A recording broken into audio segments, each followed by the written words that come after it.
Okay, good morning, ladies and gentlemen. Can everyone hear my voice clearly?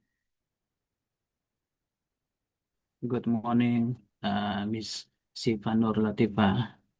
Okay, yeah, before we start, let me do a quick check for all presenter. Yeah, in our session, we have four presenter. Presenter one, Miss Almira Zahra Aurelia from Universitas Multimedia Nusantara is already joined the breakout room. Not yet, yeah, I think. Okay, for presenter two, Mr. Esron Nainggolan from Universitas Nusa Mandiri is already joined. Ready? Ready, Okay. Miss? Presenter three, Mr. Abdurrahman Azam from Universitas Telkom. Present. Okay. The last one for presenter four, Mr. Yuda Andriano Rismawan from Institut Teknologi 10 November is already joined. Yes, already present. Okay. Okay, everyone, welcome to our parallel session at the International Conference on Advancement in Data Science, E-Learning, and Information System, or ICADES 2026. My name is Shifa Nur Latifah, and I'm honored to serve as the moderator for this session. And today we will have a series of remarkable presentation exploring machine learning and AI in healthcare application. Before we begin, allow me to outline the format for this session. So each presenter will have 10 minutes to deliver their presentation. At the 8th minute, a reminder will appear that there are 2 minutes left. And at the 10 minute, I will state time is up. And after that, we will follow by a 5-minute Q&A segment. And I kindly ask all attendees to hold your question until the Q&A session after each presentation. And if a presenter is not ready to present within 1 minute of their scheduled time, we will proceed with the next presenter. And the presenter who isn't ready will be rescheduled to present at the end of the session, after all the presenter have finished. And during other presenter session, please mute your microphone unless permitted to speak. And exiting and re-entering the breakout room during the session is not allowed without prior permission from the moderator. And please ensure to stay in the room for entire duration of the session to support all presenter. And at the end of our session, we will have a photo session for evidence of our agenda. So please stay in this breakout room after the session until the session ends. And I would like to remind all presenter to change your display name. I think it's already changed, yeah, for all presenter. And please make sure to use our official virtual background during our session. Okay, maybe that's all for the introduction. And now, without further ado, let me check for Miss Almira Zahra is already joining us. Yes. Okay. Okay, now we will move on to our first presenter, Miss Almira Zahra Aurelia from Universitas Multimedia Nusantara. She will present a paper titled Explainable Deep Learning for Multi-Class iFindus Disease Classification. Are you ready, Miss Almira? Yes, I'm ready. Okay, our team will help you to present your slide. Okay. Okay. Okay, if you're ready, you can start your presentation. You have 10 minutes. Place and time are welcome, Miss Almira. Okay, thank you so much, Miss Shiva, for the opportunity. Good morning, everyone. My name is Almira Zahra Aurelia from Universitas Multimedia Nusantara, and today I will present my research with the title Explainable Deep Learning for Multi-Class iFundus Disease Classification. This study investigates how different deep learning architecture perform in multi-class fundus disease classification and how explainability can be incorporated to better understand model decision. And next.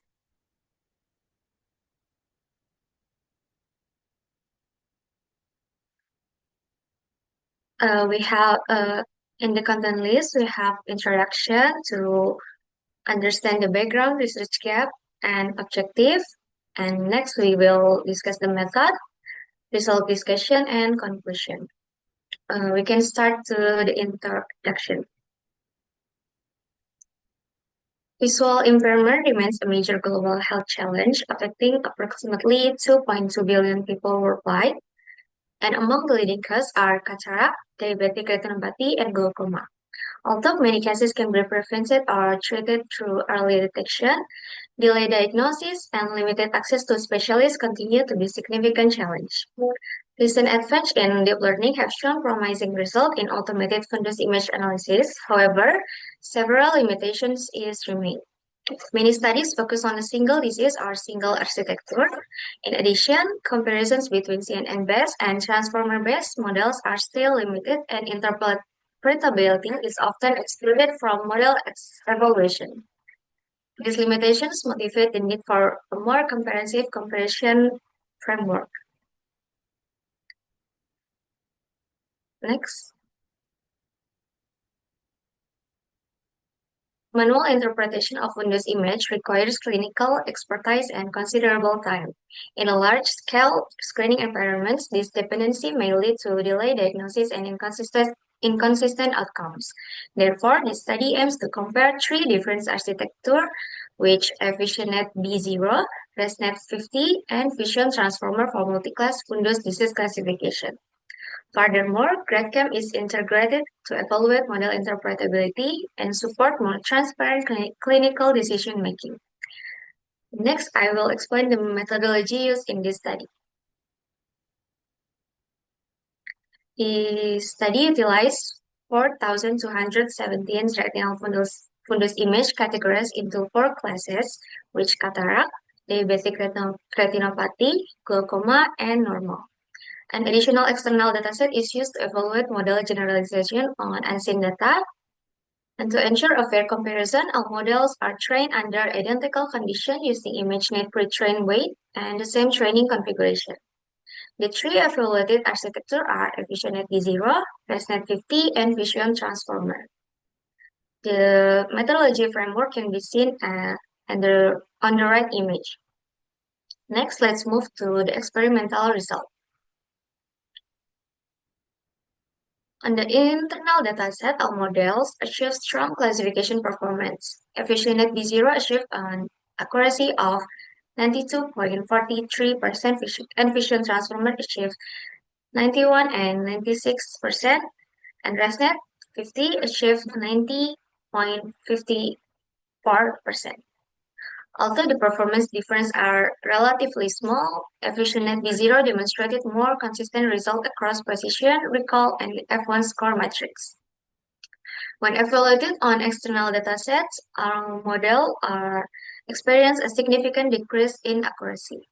This indicates limited cross-dataset generalization and highlights the impact of domain indifference between datasets.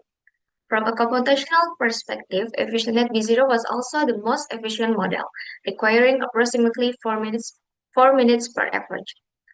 ResNet 50 required around 9 minutes per epoch, while Vision Transformer required approximately 20 to 30 minutes per epoch. These findings suggest that VisionNet B0 provides the best balance between classification performance and computational efficiency. While overall accuracy is important, it does not explain where models make mistakes. Therefore, let's take a closer look at the confusion matrix analysis. Next. The confusion matrix provides a more detailed understanding of model behavior. Across all models, diabetic retinopathy was classified most accurately due to its distinctive visual characteristics such as lesion and exudates. In contrast, the most common classification errors occur between glaucoma and normal classes. This can be explained by the subtle structural difference found in glaucoma change and particularly around the optic disc region. Among the evaluated architecture, VisionNet B0 demonstrated slightly better separation between glaucoma and normal classes compared with the other model. Beyond understanding classification error, it is also important to understand how models arrive at their prediction. For this reason, GradCam analysis was conducted. Next. GradCam visualization reveals different attention behavior among the evaluated model. EfficientNet consistently focus on clinically relevant region, particularly on the optic disc and retinal vessel. ResNet 50 produces broader activation pattern, while Vision Transformer show more disparate attention region. These findings suggest that models with more focused attention on meaningful anatomical structure tend to provide more reliable prediction. This also highlights the importance of combining performance evaluation with interpretability analysis in medical AI application. Based on these findings, several conclusions can be drawn. And we can move to a conclusion. The study compared EfficientNet B0, ResNet 50, and Vision Transformer for multi-class Windows disease classification under identical experimental settings. The result demonstrates that EfficientNet B0 achieved the more stable overall performance while maintaining the lowest computational cost. This finding also indicates that convolutional-based architecture remain highly effective in capturing retinal morphological features, particularly for diseases with subtle structural difference. In addition, GradCam provided clinically meaningful interpretability by highlighting regions that contributed to model prediction. However, a significant decrease in performance was observed on the external dataset, indicating that model generalization remains an important challenge. For the future research, should focus on improving model generalization through domain adaptation technique and the use of more diverse retinal image dataset. Further investigation into advanced explainable AI methods may also enhance the clinical reliability and interpretability of deep learning models. And that concludes my presentation. Thank you so much for attention, and I will be happy to answer any question or discuss any aspect of this research. Thank you. Okay, thank you so much, Ms. Almira, for that insightful presentation. Now we will open the floor for the question. If you have a question, please use the raise hand feature in our Zoom and kindly state your name and affiliation before asking your question. Okay, maybe from the others presenter, have any question?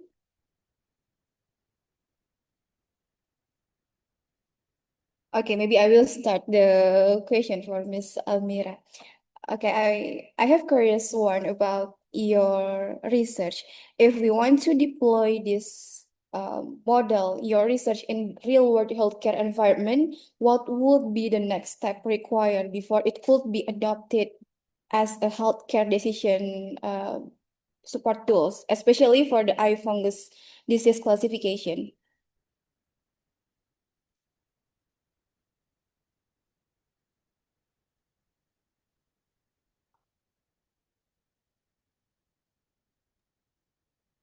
Okay, let me answer the question.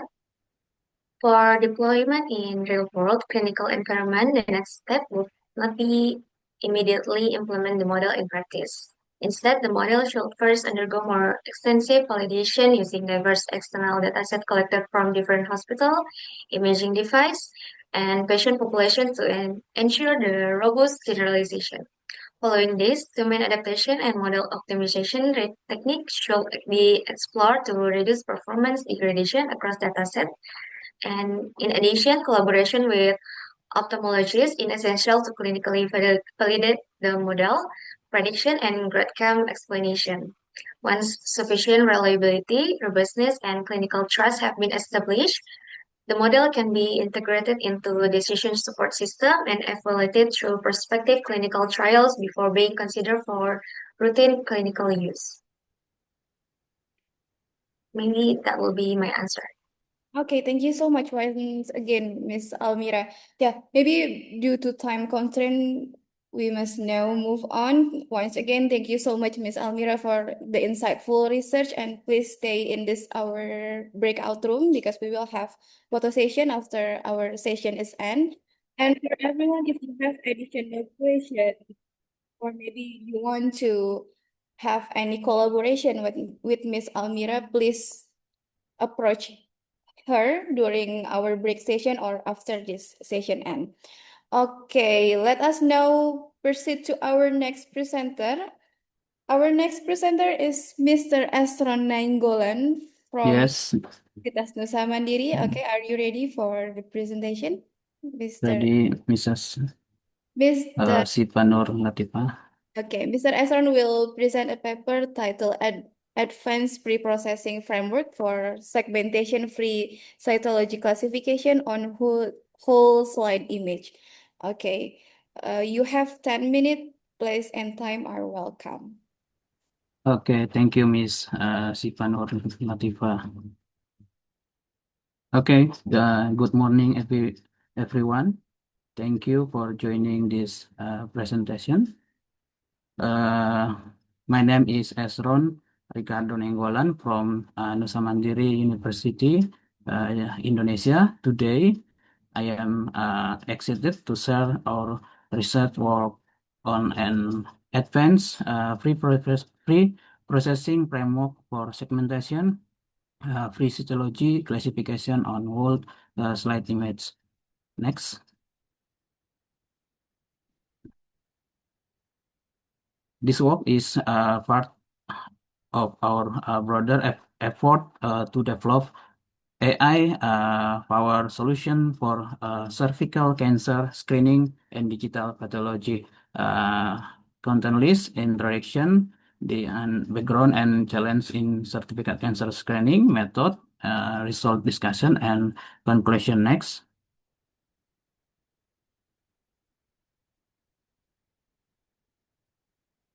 Okay, in introduction, let me start with the motivation of this study. Cervical cancer remain on one of the most serious health problem affecting women worldwide. Although screening program have significantly improved over the years, there are still my challenges in a- achieving accurate and scalability diagnosis. At the same time, digital pathology has rapidly evolved through the use of whole slide imaging or WSI. WSI also allow pathology slide to the digitize at extremely high resolution. However, this also create new challenges because these images are very large and often contain inconsistent staining and low contrast. As a result, automatic analysis becomes much more difficult. Okay, next.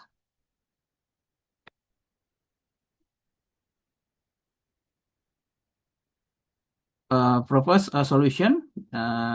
This is research propose a segmentation-free approach that operates directly on image patterns, ensuring higher scalability and holistic data processing. Integrated framework combines color normalization and contrast limited adaptive histogram equalization atau CLAHE. Next.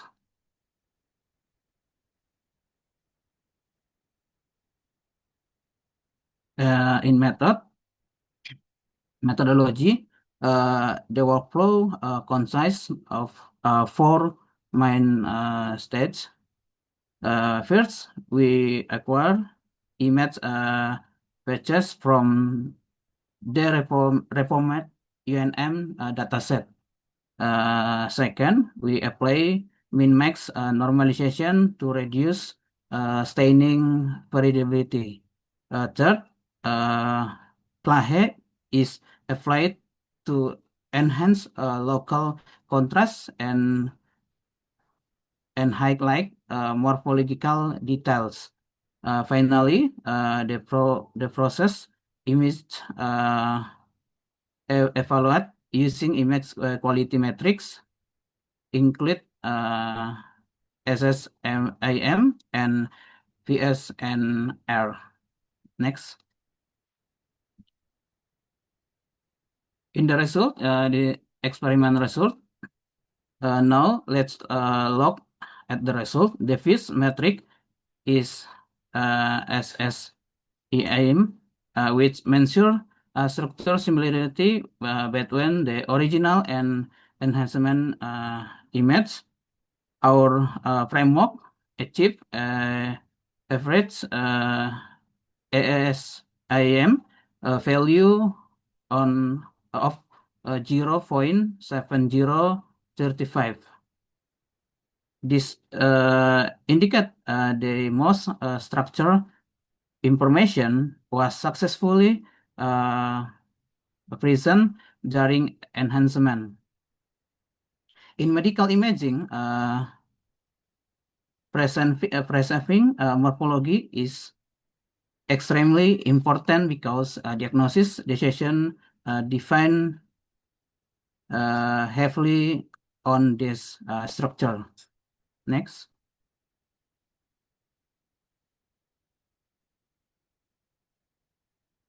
The second matrix in VNR, the average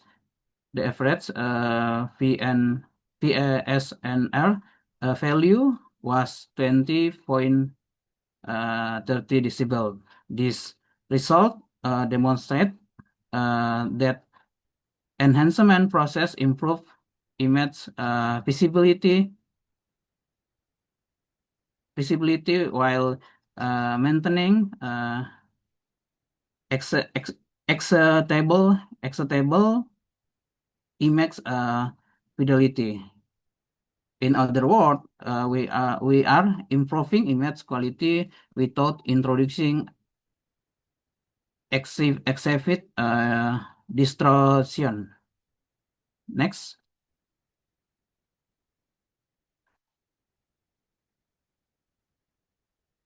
Another important result, processing efficiency on average, each image request required only 0.0103 seconds for processing. This is particularly important for clinical improvement where thousands of image batches might need to analysis. Therefore, the proposed framework demonstrates strong potential for real-world development. Next. In this case, visually, we can clearly observe the improvement produced by the framework. Nuclear boundary become more visible. Chromatin texture become sharper, and histogram distribution becomes more balanced. This improvement provide research visual information for deep learning model. As a result, classification performance can potentially be improved in the future stages of the research. Next. Conclusion. To conclude, we propose an advanced free processing framework for segmentation-free cervical cytology classification using all slide image. The framework successful presents cellular morphology, improves image quality, and achieves high computational efficiency. Looking ahead, our next step to integrate CNN-based classification and explainable AI to build a complete end-to-end diagnosis system. Thank you very much for your attention. I look forward to your question and feedback. Thank you. Okay, thank you so much, Mr. Esran, for your presentation. Okay, now we will open the floor for the question. Is there any question from the other presenter or attendees?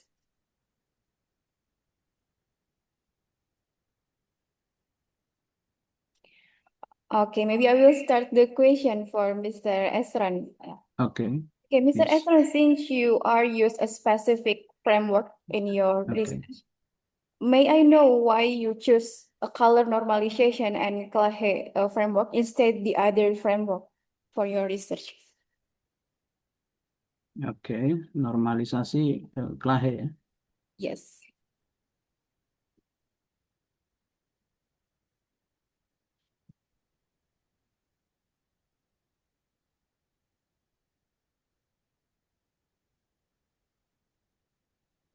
Oke, Miss Siva Nur Latifah.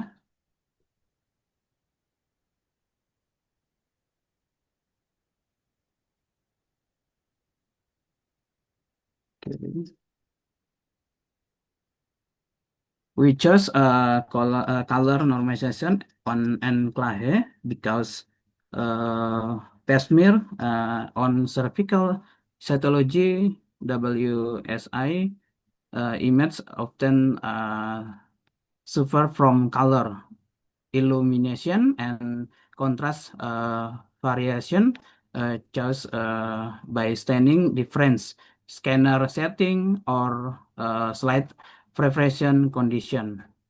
Color normalization is used to make image intensity more consistent, while Clahe enhance local contrast.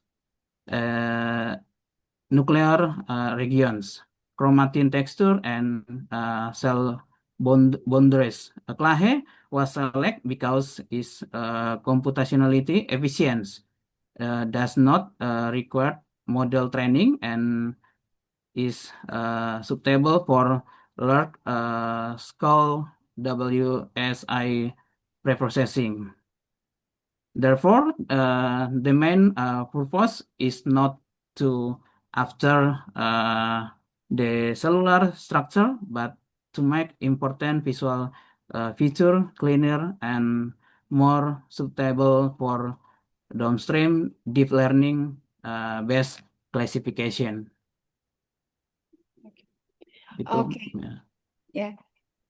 Thank you so much, Mr. Esron. Yeah, I think it's very interesting topic for your research. Yeah, but because we have time limit, I think we should stop your session. Yeah, and once again, thank you so much, Mr. Esron, for your insightful presentation. And for everyone, if you have any additional question or maybe you want to have a collaboration with Mr. Esron, you can approach him until this session. Yeah, thank you so much Okay. once again, Mr. Thank Esron. you, Mrs. Siva Nur Latifah. Okay. Okay, everyone, let us now proceed to our next presenter. This is our presenter number 3. Please welcome Mr. Abdurrahman Azam from Universitas Telkom. Are you ready to present, Mr. Abdurrahman? Yes, yes. Okay, Okay, Mr. thank Abdurrahman you. will present a paper titled Efficient B0 with class-wise temperature scaling and test time augmentation for brain tumor classification on two-dimension MRI. Okay, you have 10 minutes. Place and time are welcome. Thank you, Miss Siva Nur Latifah. Okay, I'm Abdurrahman Azam, and I'm from School of Computing Telkom University. I will present Efficient B0 with class-wise temperature scaling and test time augmentation for brain tumor classification on 2D MRI. Next slide. Please, next slide.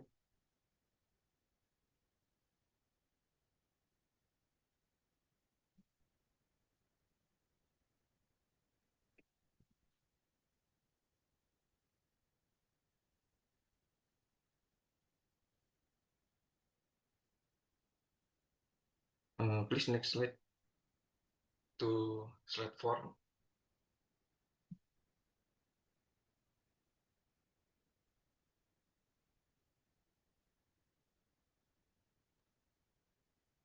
Okay, sorry, Mr. Abdurrahman, please wait. Okay. Him still.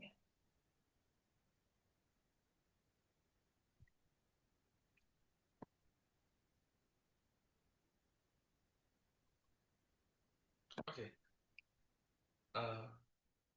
Next. Okay. Brain tumor represent growing global health challenge. Data from 204 countries show the incidence rate has risen 40.1% between 1990 and 2021. While global mortality surged nearly 19% from 136,000 over 258,000 deaths annually. Now, beyond accuracy, there is a deeper problem. High accuracy does not equal reliable confidence. Modern deep learning models frequently report confidence scores that substantially exceed their actual correctness. A critical failure mode in medical AI. In clinical settings, an overconfident wrong prediction suppresses the signal to seek a second opinion. Efficient B0 address accuracy, but calibration remains unsolved. This is our research gap. The combination of class-wise temperature scaling and test time augmentation on efficient V0 for full-class brain tumor MRI has not been systematically explored. Our three contributions are during training class-wise temperature scaling mechanism, a 6-scenario fair comparison framework, and dual-layer statistical validation combining McNamara test with bootstrap resampling. Okay, next slide.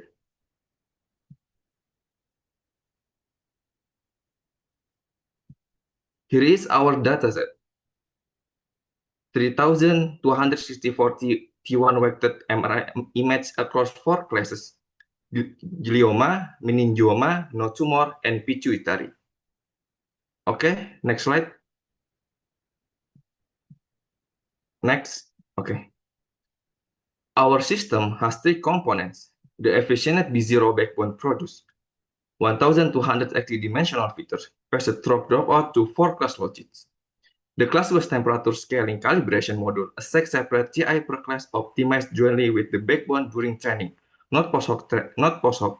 This avoids the need for a separate calibration set. The test time augmentation inverse module generates 4 augmented views. Logics are averaged at the logit level before class-wise temperature scaling, preserving calibration properties. Okay, next slide. Okay. Class-wise temperature scaling formulation. Standard temperature scaling applies a single scalar T, the same correctness for all class.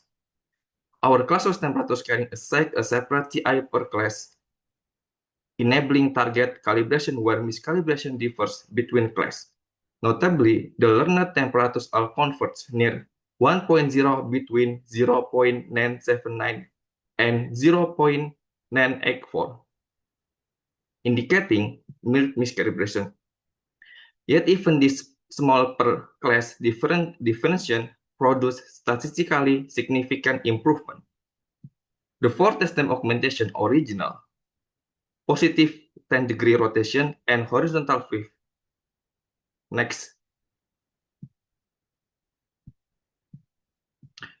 Let me show visual how test time augmentation works. This shows GradCam activation across all test time augmentation fumes for 3 scenarios. The case the glioma row under S5. The original view misclassifies as meningioma with confidence 1.0, but a 10-degree rotation correctly flipped this to glioma 0.59. The rotation rescue effect. Without rotation, the model stays locked in a confident wrong prediction. Figure 6 show this as probability distribution. S1 assign 0.99x to the wrong class. No clinical signal for re-evaluation. S6 correctly predict glioma at 0.5x1. distributing residual uncertainty honestly. This is what calibrated confidence looks like. Okay, next. Okay, we use Sartaj-Bufaji dataset. 3,264 image, original 2,817 per 394 split, with stratified 18 per 20 validation. All three model variants share indicate hyperparameter and sit only the temperature configuration differs. 6 scenarios from the factorial combination of 3 calibration variants and 2 inference mode with our test time augmentation. S6 is our preferred method. Okay, next.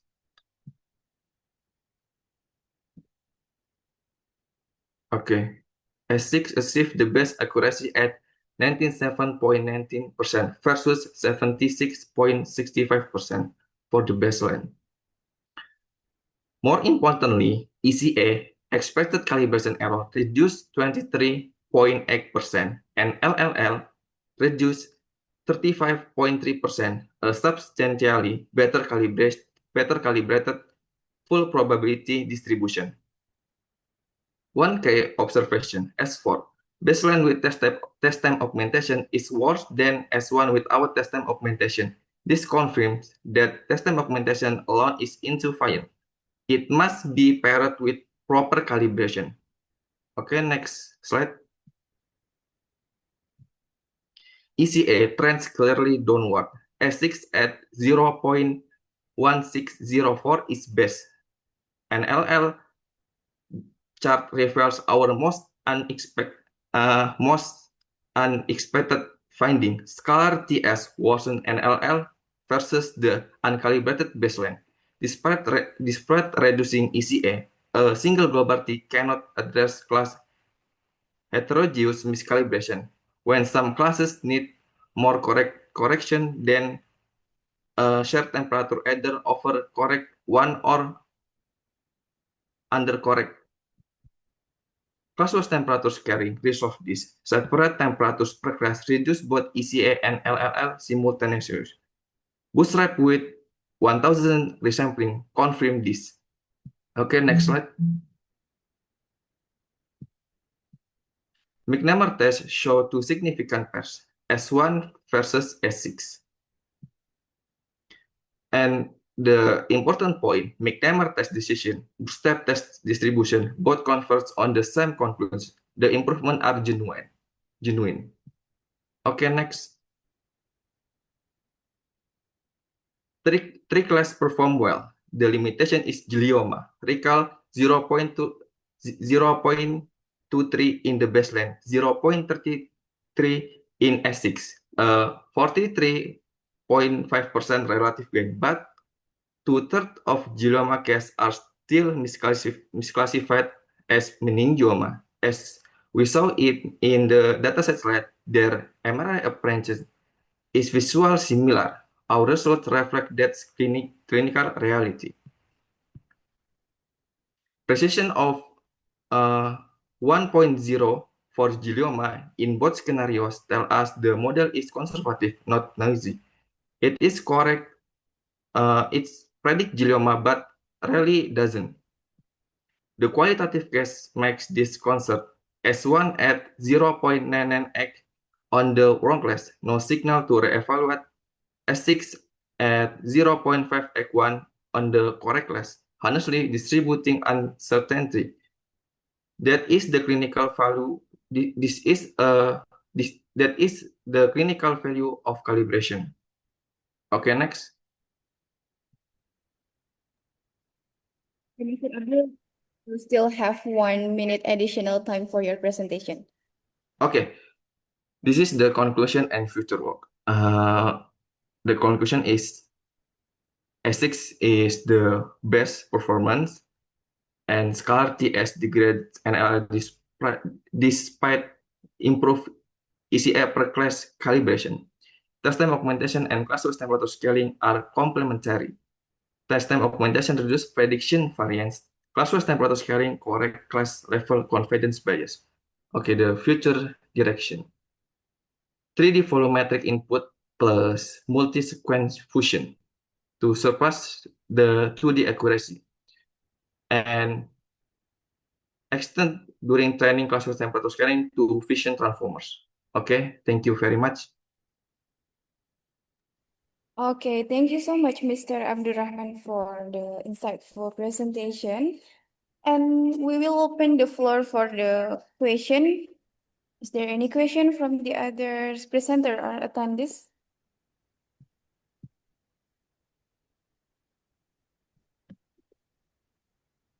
Okay, maybe I have one question for Mr. Abdurrahman. Yeah, I think it is very interesting topic, yeah, on your research. And yeah, you have mentioned before that high accuracy doesn't mean reliable confidence, right? So I want to know, so what the other factors should be considered when you build this model, especially when you validate the model? Okay, thank you. This is the next question. The metric for evaluate model AI that's confident or not overconfident is the ECA, expected calibration error. Okay, if ECA small value, this is the best. But if ECA high value, this is the worst case. Okay, that's it. Okay. All right. Thank you so much once again, Mr. Abdurrahman. I think we should move to the other presenter. So everyone, if you want to have any collaboration or maybe want to know more detail about the research from Mr. Abdurrahman, you can approach him until this session. Yeah. And I hope, Mr. Abdurrahman, your research can continue to improve until it can be implemented in the real world. Yeah. Yeah. Yeah. Okay. Now we will proceed to our next presenter. This is our last presenter. Please welcome Mr. Yuda Andriano Rismawan from Institut Teknologi 10 November, who will present a paper titled Hybrid Fusisi Means or FCM, an active contour method for melanoma segmentation. Are you ready, Mr. Yuda? Yes, I'm ready. Okay, you have 10 minutes and the floor is yours.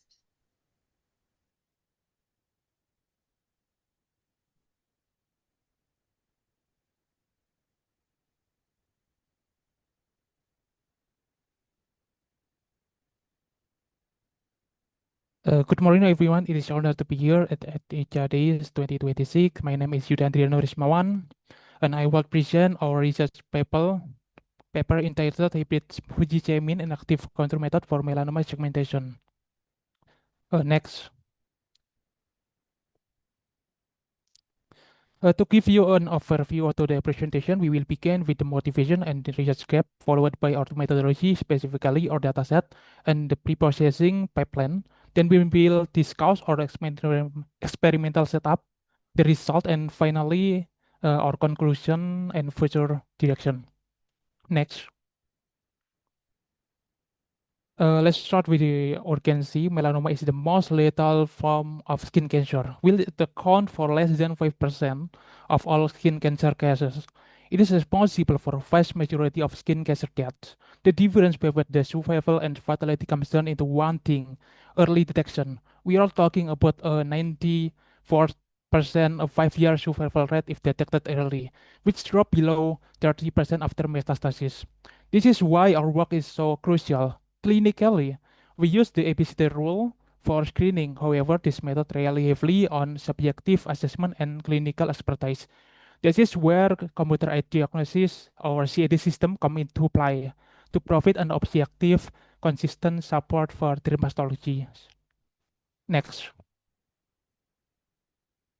But there is still challenge. Dermoscopic images are often noisy, low contrast, indistinct boundary, and artifacts like hair or uneven, lectin are common.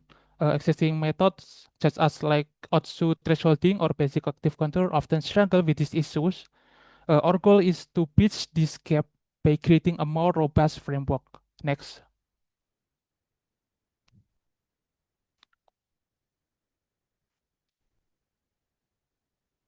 Moving to our methodology, we utilize a melanoma skin cancer dataset in Kaggle, curated from ISIC archive database containing 10,600 dermoscopic image.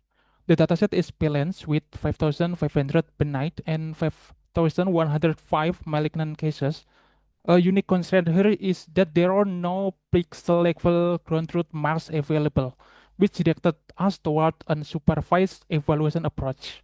Next. To ensure the segmentation is accurate, we implement a multi-stage pre-processing pipeline. First, we perform a removal using morphological blackhead operation. Second, we corrected illumination using background division in the CLab color space to mitigate shadows. Finally, we extract the vignette-free region to isolate the actualization from peripheral artifact. Was essential to clean the data before segmentation. Next.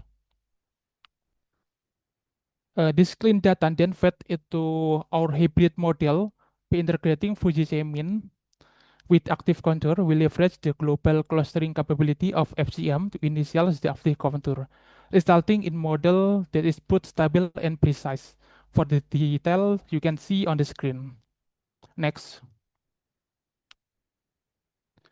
Since our dataset lacks pixel level ground truth marks, which is quite common for this specific dataset, we could not use traditional supervised metric like test coefficient or Jakar index. Instead, we employ a robust unsupervised evaluation approach. We focus on two primary metrics, uniformity and Gaussian contrast. Uniformity allow us to measure how consistent or segmented lesion area is, while the Gaussian contrast help us quantify how well the method separates the lesion from healthy skin. Finally, to ensure our improvement were not just visual but quantitatively significant, we perform a Wilcoxon segment rank test. Next. One key strength of our research is efficiency. We perform all computation on standard laptop, no GPU acceleration were required. This demonstrates the practical feasibility of our method for clinical environments where high-end hardware may not be available. Next.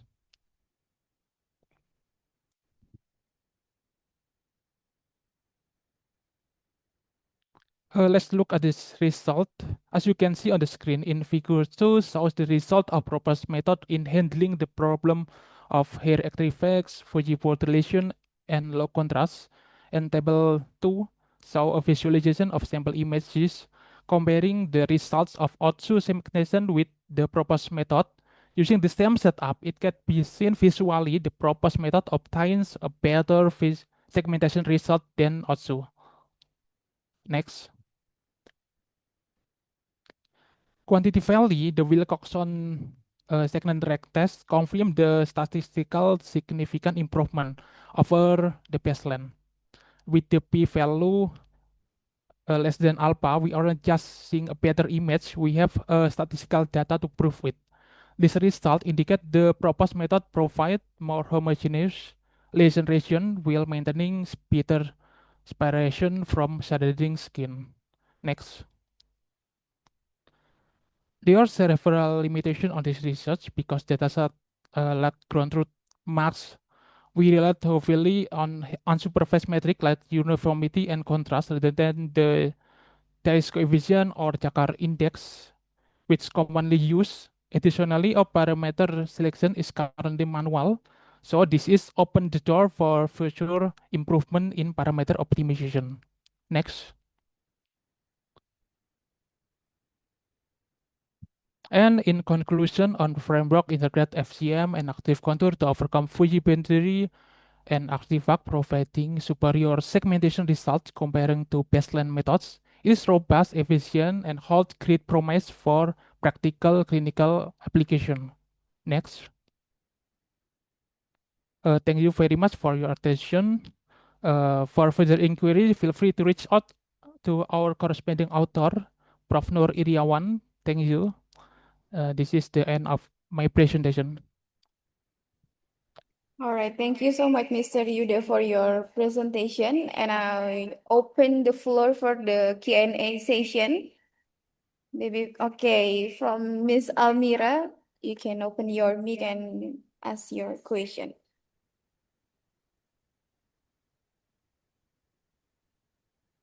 Thank you, Ms. Shifa. I want to ask, how long does the complete segmentation process take for a single image? And do you think it is suitable for real-time clinical application? Thank you for the question. Actually, for the single image, it require a few seconds to get the segmented result.